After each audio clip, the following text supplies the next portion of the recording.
I never imagined that a single phone call, at 10:47 on a Friday night, would be the moment my entire life quietly changed direction. I was Thomas, Junior Operations Manager at Callaway & Pierce, and my boss, Jessica Callaway, was the kind of woman who made boardrooms go silent just by walking in. She never said good morning. She rarely said good anything, so when her name lit up my phone that night, my stomach did something it had no business doing. I answered. Her voice was clipped, controlled, like always. "Thomas, my car won't start. I need you to drive me somewhere now." No please, no explanation, just the expectation that I would move, and I did. 40 minutes later, we were on a dark highway heading toward the edge of the city, where the houses stopped looking like houses and started looking like statements. She stared out the window the entire time. Silent, still, and then, just as the iron gates of a massive estate appeared through the windshield, she turned to me. Her voice, for the very first time, had something fragile in it. "Thomas, I need you to pretend to be my boyfriend." I almost drove off the road. I didn't answer immediately. I just sat there, both hands on the wheel, staring at those iron gates as they slowly swung open, as if the estate itself had been expecting us.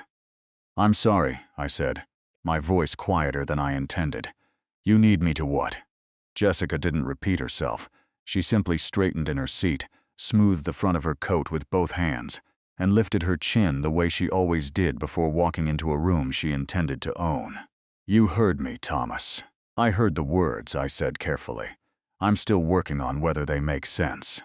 She turned to look at me then, and I saw something I had never seen on her face in 3 years of working under her. Not anger, not impatience. Something far more unsettling, desperation. It lasted only a second. Then the mask returned. "Pull up to the front entrance," she said, "and please try not to look like someone who irons their shirts in the dark." I almost smiled. Almost. The driveway alone was longer than my entire street.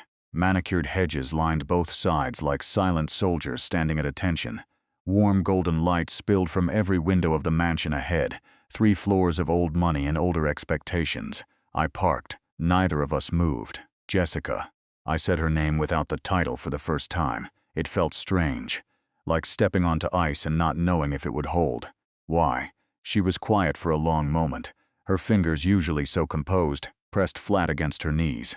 "Because my father has guests inside that house tonight," she said, "and one of those guests is a man I have never met, but am apparently supposed to marry." The words landed like stones dropped into still water. "An arranged marriage," I said slowly. "My father prefers to call it a strategic alliance." The bitterness in her voice was razor thin but unmistakable. "I prefer to call it a cage with a dinner setting." I looked at her. Really looked at her, maybe for the first time outside of a conference room. She was still staring straight ahead, jaw set, eyes fixed on the front door of that mansion like she was preparing to walk into battle. And I realized she was. "Okay," I said.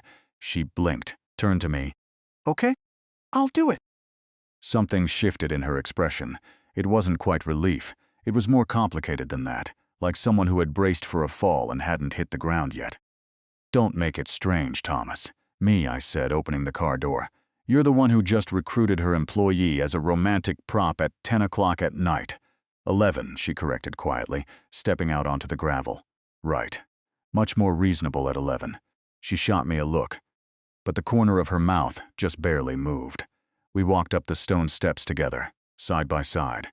The front door opened before we even reached it, pulled back by a staff member in a pressed uniform who greeted Jessica with a practiced smile and a slight bow. And then he appeared, Jessica's father. Richard Callaway stood in the doorway like he had been carved from the same stone as the mansion itself. Tall, silver-haired, eyes that didn't welcome, they assessed. He looked at Jessica first, then his gaze moved, slowly, deliberately, to me. It was the kind of look that took a man apart piece by piece and decided his worth before he ever opened his mouth. "Jessica," he said. His voice was deep and unhurried, the voice of a man who had never once been told no. She stepped forward, took my arm, her grip firm, her fingers cool against my sleeve, and without a single tremor in her voice, she said, "Dad, this is Thomas, my boyfriend." Richard Callaway's eyes didn't widen, they narrowed, and something told me this night had only just begun. The inside of the Callaway mansion was exactly what I expected, and nothing I was prepared for, High ceilings, dark wood paneling, oil portraits of ancestors who all seemed to share Richard Calloway's talent for looking at you like you owed them something. A chandelier hung above the entrance hall that probably cost more than my car, my apartment, and my next 3 years of salary combined. I kept my face neutral. Jessica's grip on my arm didn't loosen. Richard led us through to a sitting room where 2 other people were already waiting. An older woman, Jessica's mother, I assumed with kind eyes and careful posture, and a man roughly my age, sitting with the relaxed confidence of someone who had never once questioned whether he belonged in a room, the arranged suitor. He stood when we entered. Tall, well-dressed, wearing a smile that was perfectly calibrated. Warm enough to seem genuine, controlled enough to be strategic. "Jessica," he said smoothly, "it's wonderful to finally." "This is Thomas," Jessica said, cutting through his greeting like a blade through silk. "My boyfriend," she said it again with the same steadiness, as if repetition could make it architecture. The man, whose name I would later learn was Daniel, absorbed this with remarkable composure. His smile didn't falter. His eyes simply moved to me with a calm, measuring interest that reminded me uncomfortably of her father. I extended my hand. "Thomas, good to meet you." He shook it, his grip was precise. "Daniel Whitmore, you as well." Richard said nothing. He simply gestured toward the sitting area, and we all took our places. A perfectly arranged scene that felt less like a family gathering and more like a negotiation with furniture. The first hour was a performance. Jessica and I had no rehearsed story, no agreed backstory, no script. We were improvising on a stage built by decades of wealth and expectation, with an audience that included one man actively trying to dismantle everything we presented, her father. He asked questions the way a lawyer cross-examines a witness, casually, almost warmly, but with a precision that made every answer feel like evidence.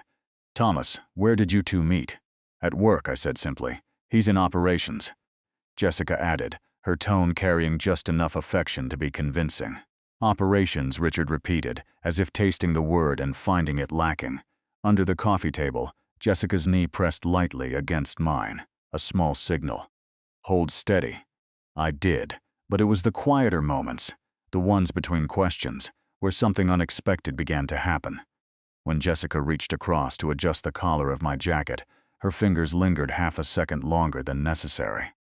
When I leaned toward her to say something low and private, a joke about the portrait above the fireplace looking suspiciously like a disappointed version of her, she turned her face toward mine and laughed. A real one. Quiet and sudden, like something she hadn't planned to let out. Her mother noticed. She smiled into her teacup. "You seem comfortable together," her mother said softly. Jessica looked at me. There was a question in her eyes that had nothing to do with the act. "We argue constantly," I said honestly. "But somehow it works." Jessica's expression flickered. Something between amusement and something more fragile. "He's not wrong," she said quietly. And for just a moment, the performance fell away. Not dramatically, not with any grand announcement. Just quietly, like a coat slipping from someone's shoulders when they finally feel warm enough to let it go. I saw her then. Not my boss. Not the woman who had once returned my entire quarterly report, with a single word written across the top in red ink. Insufficient, but someone who was tired of being managed and arranged and decided for. Someone who just wanted to choose. I looked away before she could see that I understood, but I think, somehow, she already knew. Dinner was served at a table long enough to feel like a statement. Crystal glasses. Silver cutlery arranged with mathematical precision. Candles that burned without flickering, as if even the flames in this house knew better than to be unpredictable. I sat beside Jessica. Daniel sat across from us. Richard occupied the head of the table like a judge behind a bench, and Jessica's mother, whose name I had learned was Eleanor, moved through the meal with the quiet grace of a woman who had spent decades softening the edges of her husband's world. It was during the second course that Richard set down his fork with the deliberate care of someone about to say something they had been constructing for hours. "Thomas," he began, "tell me, how long have you and Jessica been together?" 8 months, Jessica answered before I could. I nodded. 8 months. Richard's eyes moved between us with clinical interest. "And yet," he said, "this is the first time she has ever mentioned you." The table went quiet. I felt Jessica's hand find mine beneath the white linen. Her fingers were cold. Jessica has always kept the things she values most very close, I said. I took it as a compliment. Eleanor smiled. Richard did not. Daniel refilled his wine glass and said nothing, which somehow felt louder than anything else in the room. It was after dinner, while Richard and Daniel moved to the study and Eleanor disappeared into the kitchen, that Jessica finally let the composure crack. Just slightly. Just enough. She found me standing near the tall window at the end of the corridor, looking out at the dark garden below. She came and stood beside me, close enough that I could hear the slow, controlled rhythm of her breathing, the kind of breathing that takes effort. "You're doing well," she said quietly. "I'm terrified," I replied. A soft sound escaped her, not quite a laugh. Something more honest than that. "Join the club," she said. We stood in silence for a moment. Outside, the garden lights cast long shadows across the lawn. Somewhere in the house, the low murmur of male voices. Her father, Daniel, drifted through the walls.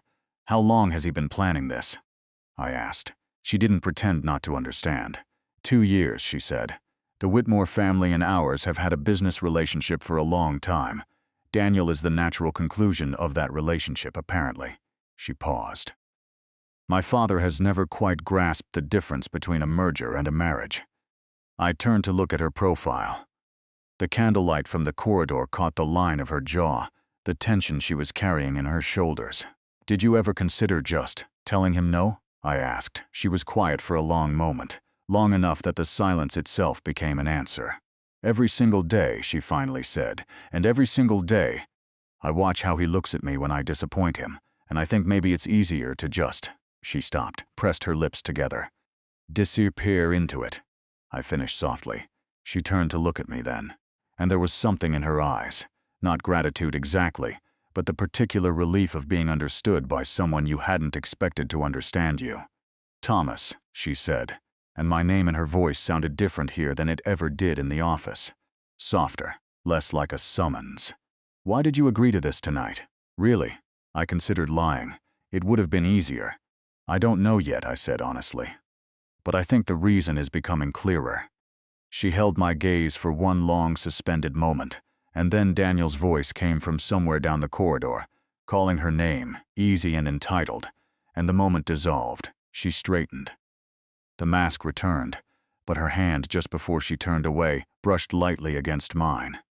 And I stood there at that dark window wondering how something so small could feel so significant. I should have seen it coming. Richard Calloway did not get to where he was by being patient. He was a man who identified obstacles early and removed them quietly, before they had the chance to become inconvenient, and I.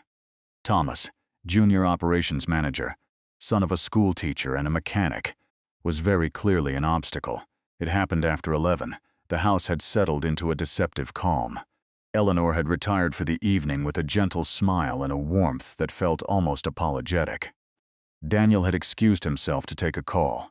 Jessica was freshening up somewhere upstairs, and Richard Calloway appeared in the doorway of the sitting room where I had been waiting and said, without any preamble, "Walk with me, Thomas." It wasn't an invitation. His study was a room that had been designed to make a man feel small. Dark shelves lined every wall, heavy with leather-bound books that looked read not for pleasure but for leverage. A desk the size of a small country sat at the center. He didn't sit behind it. Instead, he moved to the window, hands clasped behind his back, looking out at the grounds below. He let the silence stretch, deliberately. It was a technique. I recognized it because Jessica used the same one in difficult meetings. I wondered if she had learned it from him, or if it was simply something that lived in the blood of people accustomed to power. "You seem like an intelligent man," he finally said. "Thank you," I replied. That wasn't entirely a compliment. He turned from the window. His eyes found mine with the precision of a scope finding its target. "Intelligent men understand context, Thomas. They understand when they are in a situation that is beyond their depth." I kept my expression even. "I'm a reasonable swimmer." Something moved behind his eyes. Not amusement, a recalibration. "My daughter," he said, his voice dropping to something quieter and therefore more dangerous, "has a future that has been carefully considered, carefully constructed." The Whitmore family represents a union that would secure not just Jessica's financial future, but the legacy of everything I have spent my life building. He paused. I will not allow that to be disrupted by a convenience. The word landed like a slap dressed as a whisper. With respect, Mr. Calloway, I said. That sounds like a decision Jessica should be making for herself. His jaw tightened, just slightly. Jessica is emotional. She always has been. She makes decisions based on feeling rather than foundation. It is a flaw I have spent years trying to correct. He took a step toward me. Daniel Whitmore is stable, established. He comes from a world Jessica understands. You, his gaze moved over me slowly, deliberately, are a pleasant distraction at best. I said nothing, because the anger rising in my chest was not the kind I could afford to release in this room. I'm going to be straightforward with you, he continued. Whatever this is, whatever she has convinced herself she feels, it will not survive my disapproval. It never has. He moved back toward the desk and picked up a glass of bourbon that had been waiting there. I am asking you, man to man, to consider whether pursuing this is genuinely in Jessica's best interest, or simply in yours. He took a slow sip, watching me over the rim, and then Daniel appeared in the study doorway. As if on cue, as if he had been waiting just outside, and smiled that perfectly measured smile. Richard, he said smoothly, Jessica is asking for Thomas. Richard's eyes didn't leave mine. Of course she is, he said quietly. I held his gaze for one more moment. Then I turned and walked out of that study. My hands, I noticed, were not entirely steady. And somewhere between that doorway and the corridor, I stopped asking myself whether my feelings for Jessica were real. Because the fury I felt on her behalf answered that question completely. I found her at the top of the staircase. She was standing with her back against the wall, arms crossed. Not in the defensive way she carried herself at the office, but in the way of someone holding themselves together from the outside because the inside had started to loosen. She looked at my face and knew immediately. He spoke to you, she said. Not a question. He did. Her eyes closed briefly. Thomas? I'm sorry, whatever he said. He called me a pleasant distraction, I said. And then Daniel appeared in the doorway like a stage cue, which tells me that conversation was choreographed well in advance. She let out a slow breath. That's my father. He loves you, I said, in the only way he knows how, which happens to be completely wrong. She looked at me with an expression I couldn't fully name, like she was seeing something she had been afraid to look at directly. We went back downstairs. The dining room had been reset. Dessert plates, fresh candles, the performance continuing as if the interval had never happened. Richard was already seated. Daniel was already smiling. And then Richard, with the timing of a man who had planned the entire evening like a chess match, leaned back in his chair and said it. Jessica, I think it's time we were all honest with each other. The room temperature seemed to drop. This young man, Richard said, nodding toward me with the kind of civility that is indistinguishable from contempt, arrived here tonight unannounced, unvetted, and, if I'm being candid, unconvincing. He folded his hands on the table. So I'll ask you directly in front of everyone, is this relationship real? Or is this another one of your attempts to avoid a conversation you find uncomfortable? Jessica's mother set down her fork quietly. Daniel watched with patient, practiced stillness, and Jessica, my boss, the woman who had once reduced a senior partner to silence with a single sentence, sat completely still. I watched her, watched the war happening behind her eyes. The daughter who had been measured and found insufficient 1,000 times. The woman who had built an empire of composure to survive this house. She opened her mouth, and I don't know what she was going to say. I don't know if she was going to fold, offer some graceful retreat, protect herself the way she always had by going cold and pulling back, because I spoke first. It's real, I said. Everyone looked at me. I know what I look like to you, Mr. Calloway. I know I don't come with the right name or the right background or the right family legacy, and I know that matters to you. I understand why it matters to you. I paused, letting the words settle before I continued. But what I feel for your daughter is not a convenience. It is not a distraction, and it is not something that began tonight. The room was absolutely silent. Somewhere between 3 years of arguments and returned reports, and 7 a.m. emails that made me question every career choice I'd ever made. I glanced at Jessica, and something broke open in my chest at the look on her face. I fell in love with the most impossible, infuriating, extraordinary woman I have ever met. Jessica's eyes were bright. Her hands were flat on the table, and I could see them trembling. "You can question my background," I said, returning my gaze to Richard. "You can question my intentions, but do not question whether she deserves to choose." Silence then, quietly, with a steadiness that cost her something. Jessica reached across the table and took my hand. "I'm not marrying Daniel," she said. Her voice was calm, final, the voice she used when a decision had already been made and the discussion was over. She looked at her father. "I'm sorry, Dad, but I'm not." Richard Calloway said nothing. For the first time all evening, he had nothing to say. And Daniel, to his credit, simply nodded once. As if somewhere beneath the strategy, he had always known. We left the mansion just past midnight. The iron gates closed behind us with a low, heavy sound. And somehow, in the quiet that followed, the world felt different. Lighter.